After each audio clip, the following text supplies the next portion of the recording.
particularly larger companies, banks, and hospitals or whatever it might be, they have a hard time breaking out of that corporate mindset because they see their own companies that they used to work for as having been successful, and they think, oh, this is the way it needs to happen, and it's not. It's completely different. So I'll point those out. And as I mentioned before, it is a risky business. Of any 10 new businesses, and this is what the SBA tells us, people always get me on my math here because it adds up to 9, but pick one from the other. But 2 businesses will fail very quickly. So every 10 businesses that start, 2 of them will fail very quickly, have probably lost money and that kind of stuff. 2 will hang on, or 5 to 6, I always say, will hang on or break even and then close. They kind of go along okay, just like my first business. It was okay. Didn't lose a bunch of money, lost some money, but didn't lose a bunch of money. Closed it down, just it wasn't going to go where we thought it was going to go. And then 2 will provide a significant return to their owners, investors, whoever might be involved in the business. So it is a smaller slice that get really successful, and even a much, much smaller slice that becomes an Apple or a Dell or a Southwest Airlines. Those are tough to come by. But the good news is, according to the SBA, business owners who seek coaching and mentoring stay in business longer and have higher revenues. I mentioned the Kauffman Foundation earlier. I heard Carl Schramm giving a speech one time, and what you hear a lot is the 80-20 rule, that 80% of the business eventually, I think it's like 80% of the businesses will fail within 5 years, okay? And he'll tell you those numbers flip around when people get help. Okay, get involved in some program like we've got next door, or get a coach or a mentor. That flips around. It's the entrepreneurs that try to do it on their own are the ones that really struggle, because the fact of the matter is, everybody around this room has a particular skill set or something they're very good at, but yours is different than his, and hers is different than yours. I mean, it's just different. But you, as an entrepreneur, as a business owner, you have to really either have the skill to do a lot of different things or get some other people to help you in the areas that you aren't good at. So whether it's accounting or marketing or operations or raising money or whatever it might be, if you're not good at that, you need help. Don't think you can just read a book or even attend a training class like this and think it's going to happen for you. You probably need to you have to certainly look at yourself and say, what are my skill sets? What am I lacking? And I'm going to go get help. I did that when I ran my business. I hate accounting. I hate the financial part of it. I can look at a financial statement, you hand me your financial statement, I can read it and say, yep, here's where your issues are and here's what's going on, but I hated putting them together. So one of the first things I did was go out and get somebody that was an accountant to help me out in my business, all right? So they could do all the accounting for me. I outsourced my payroll. I did all the stuff that I knew I'd hate doing, I found help doing, and then focused on the stuff I knew that I was good at.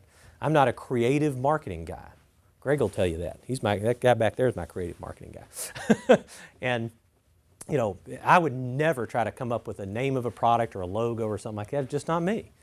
So, I would outsource that kind of stuff. So, that's the point is that you have to seek help, get advice whenever possible. The more advice you can get, the better. And one thing that I was always very pleasantly surprised about, and I want to nod from the people who, in the room here who know what I'm talking about, people, for some reason, they're willing to help entrepreneurs. I find that. And free of charge. I think it's because everybody deep down inside kind of likes entrepreneurs. They want to be entrepreneurs. But they're not necessarily the risk takers that'll do it. So they want to be snuggled up next to somebody that does, And sometimes it's there might be some selfish motive, but I'm okay with it. In other words, I got plenty of free hours out of an attorney when I first got started, and he wanted to be my attorney when my business took off. Okay, I'm all right with that. That's a win-win situation. But I went to him up front and said, I can't pay you, but I need this and this and this, and legal services. And he went, okay. So, but you just go out and get that kind of advice. Don't try to do it on your own. The second thing I will tell you after seeking advice is you've got to spend time working on your business and not just in your business.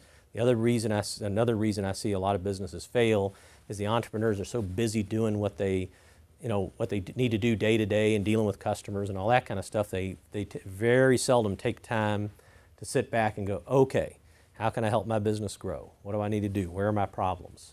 What things am I not taking advantage of that are my strengths?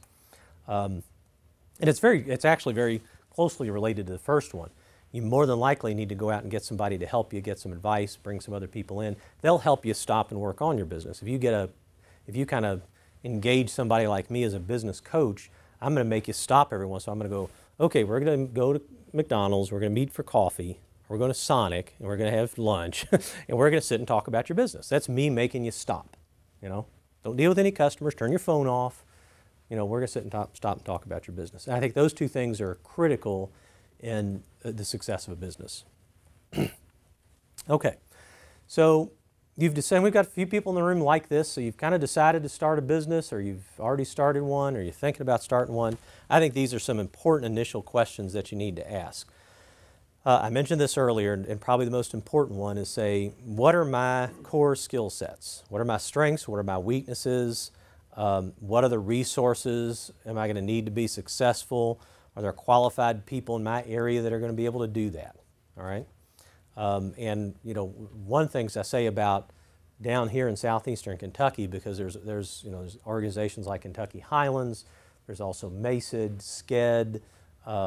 There's just kind of a wealth. There's SBDCs. There's a whole group. I'm going to mention some of these later, but there's a whole group of people down here who are willing to help entrepreneurs. Just reach out and grab them. And we find that to me, the smart entrepreneurs, I'll talk to somebody in the SBDC up in Eastern Kentucky University, and I'll say, "Oh, I'm working with John Smith." "Oh yeah, he's been by here too." And I say, "Good." That shows that and kind of what we do is somewhat redundant, but hey, if I'm an entrepreneur, anybody willing to give me an hour, I'm going to take it. So I like seeing that. You have to really ask yourself how you're going to make money with your product or service.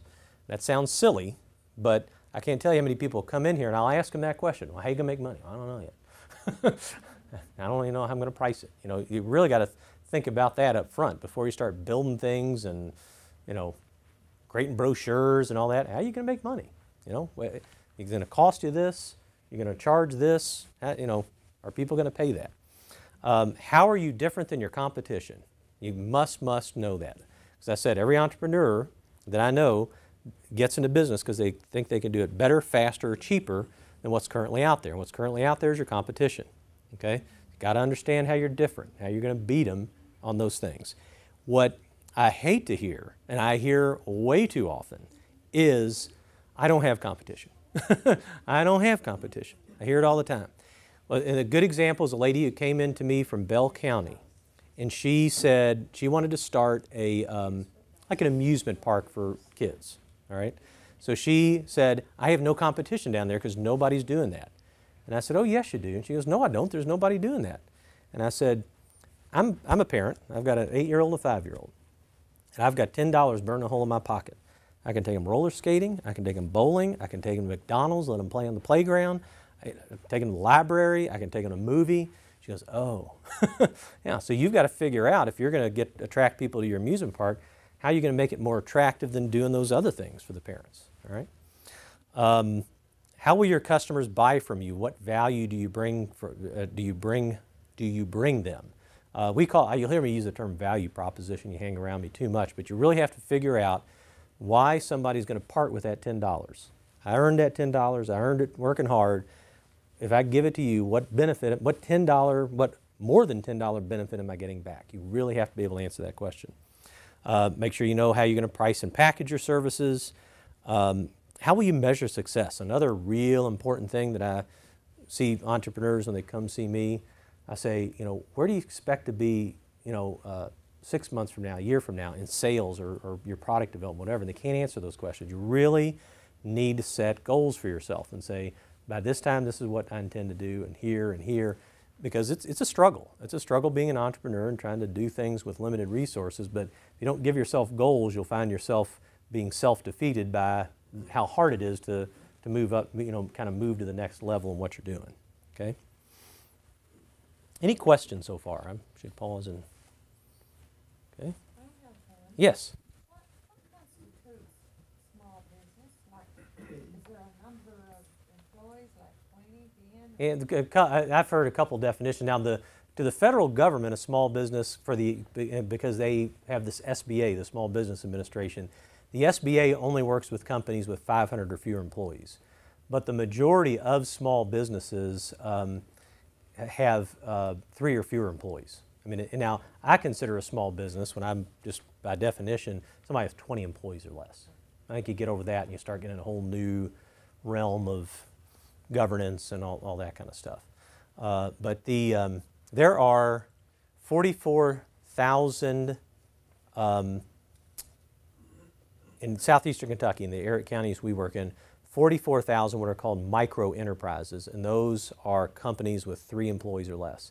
And I'd be willing to bet that even the majority of those are just single person businesses. So there's a bunch of them out there. Yeah, a bunch of them. Okay, some keys to success. And I'm going to dwell on this first one here for quite a minute. The customer-oriented mentality. And I mentioned this before, that you really do have to understand that